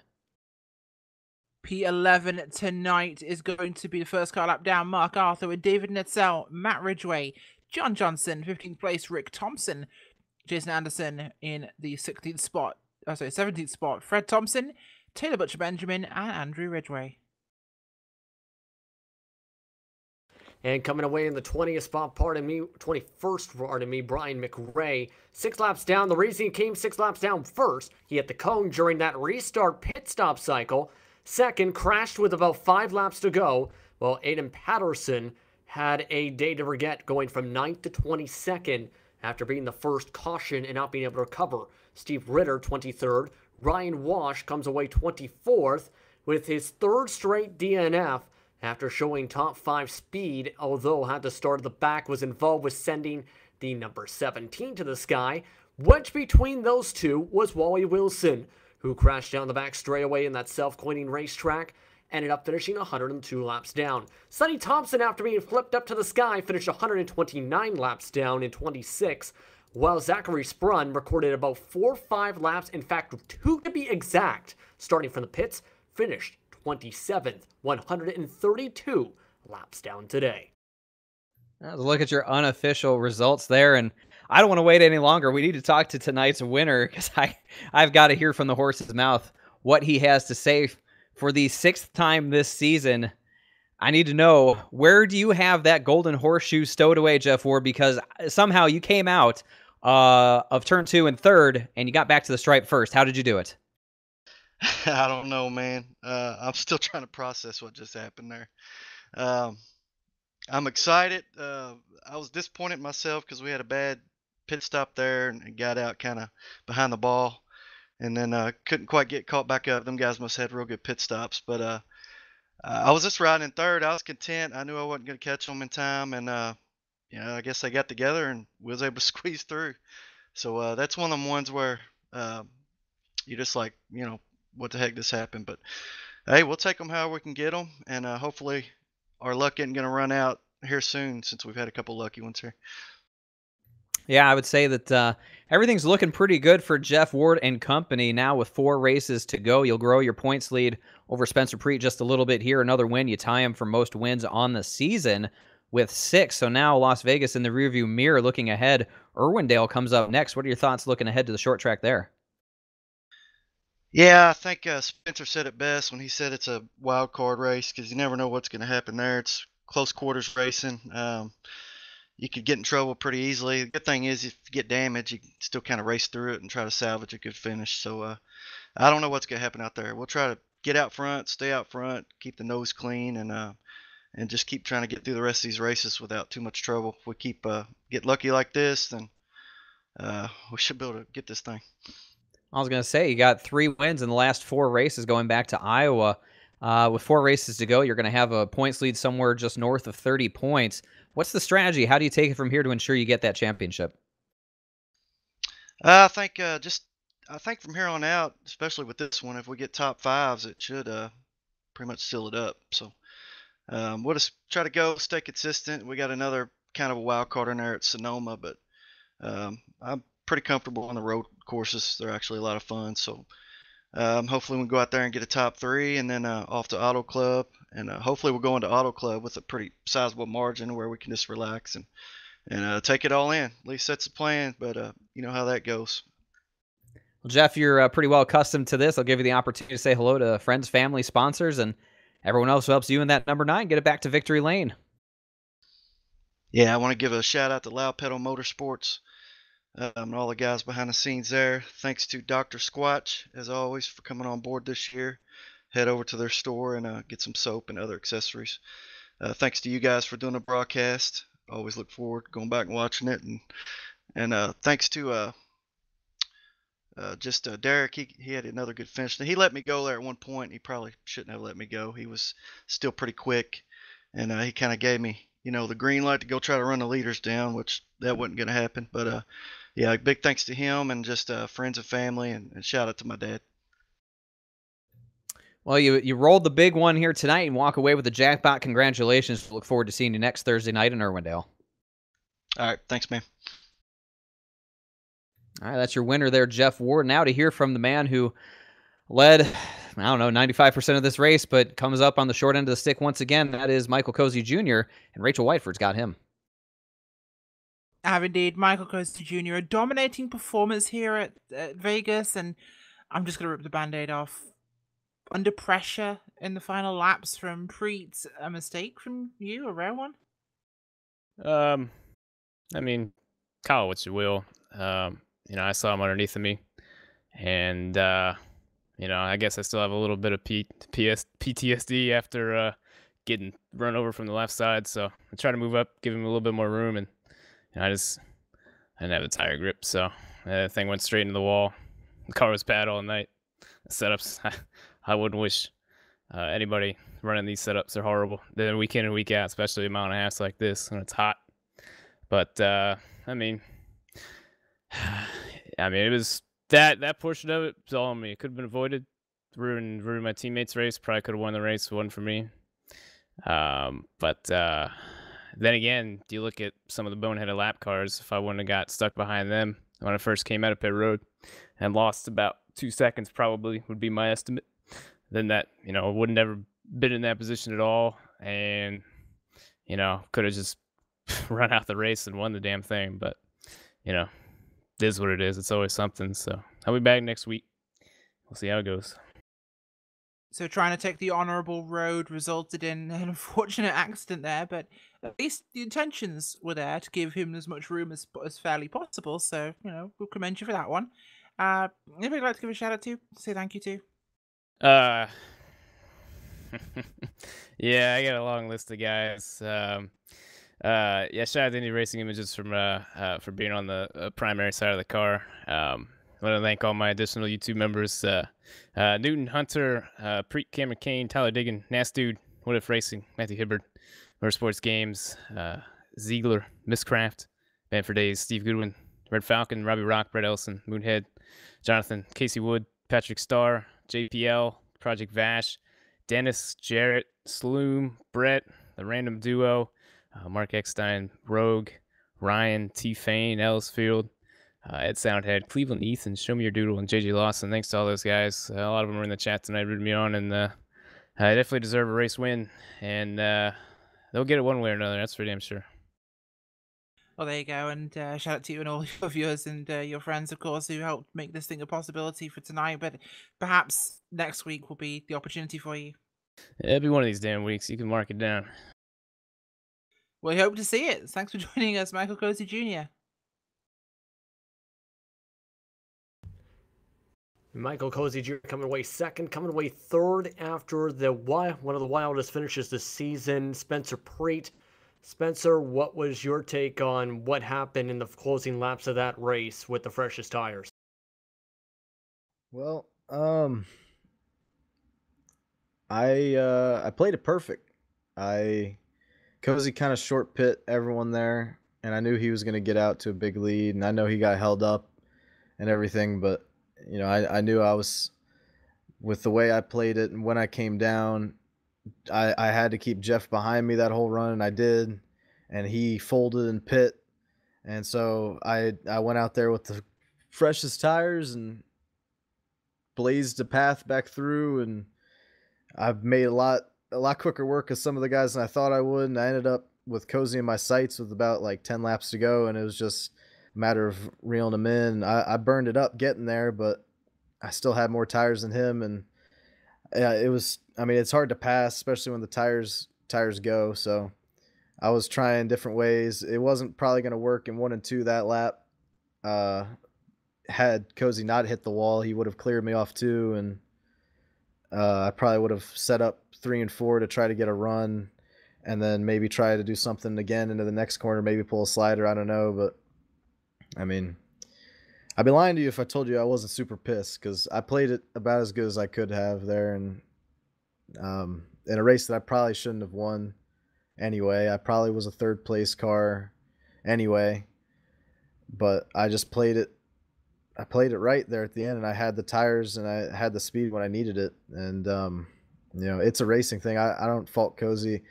When you go through as many tough finishes as he has and tough breaks, you know, I can't fault him for hitting the fence. I mean, I know he's trying to give me room, but it's just a racing thing. It's, you know, it's really not anybody's fault, which is what makes me so upset. But, you know, we'll try again next week.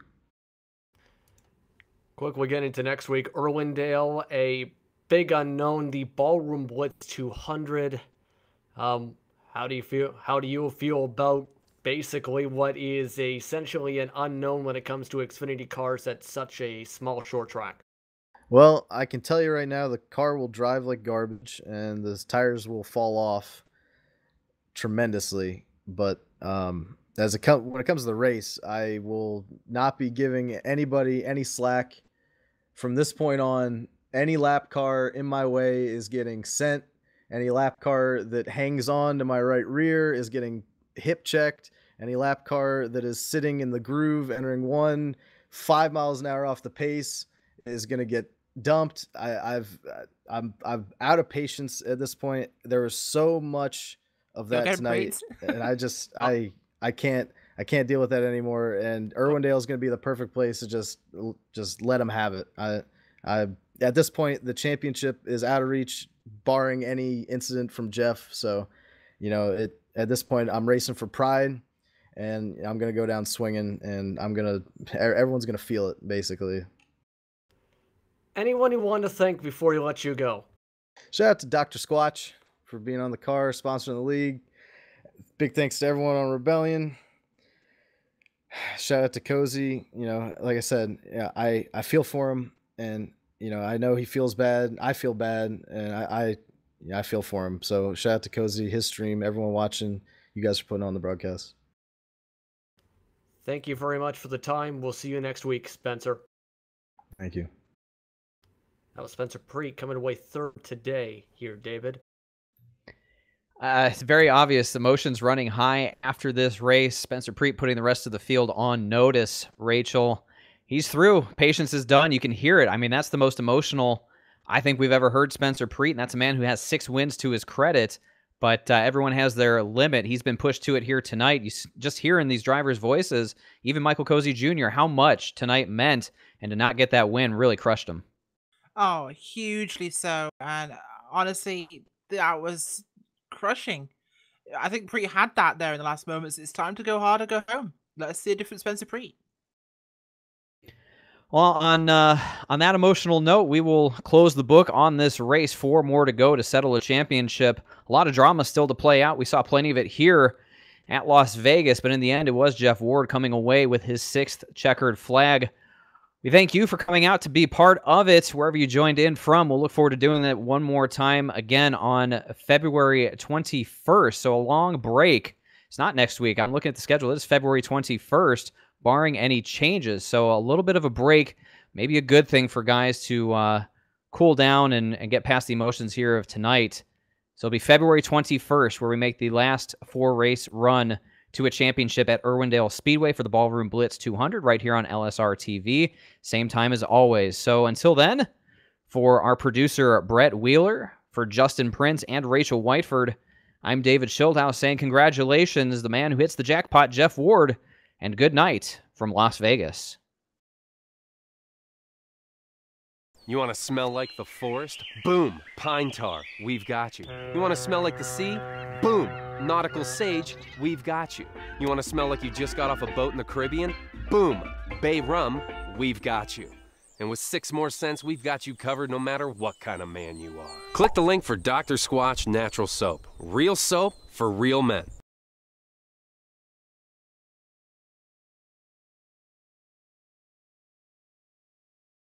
Here's a couple reviews from real customers. Joseph S. says, This is the perfect bar of soap. It's like it was handcrafted in the Northwest Forest by beautiful tiny elves. oh, tiny elves isn't enough for you? Well, here's another review from Michael A. It makes you feel like you just stepped out of a mountain stream, and Squatch was there to hand you the towel. Click the link for Dr. Squatch Natural Soap. Real soap for real men.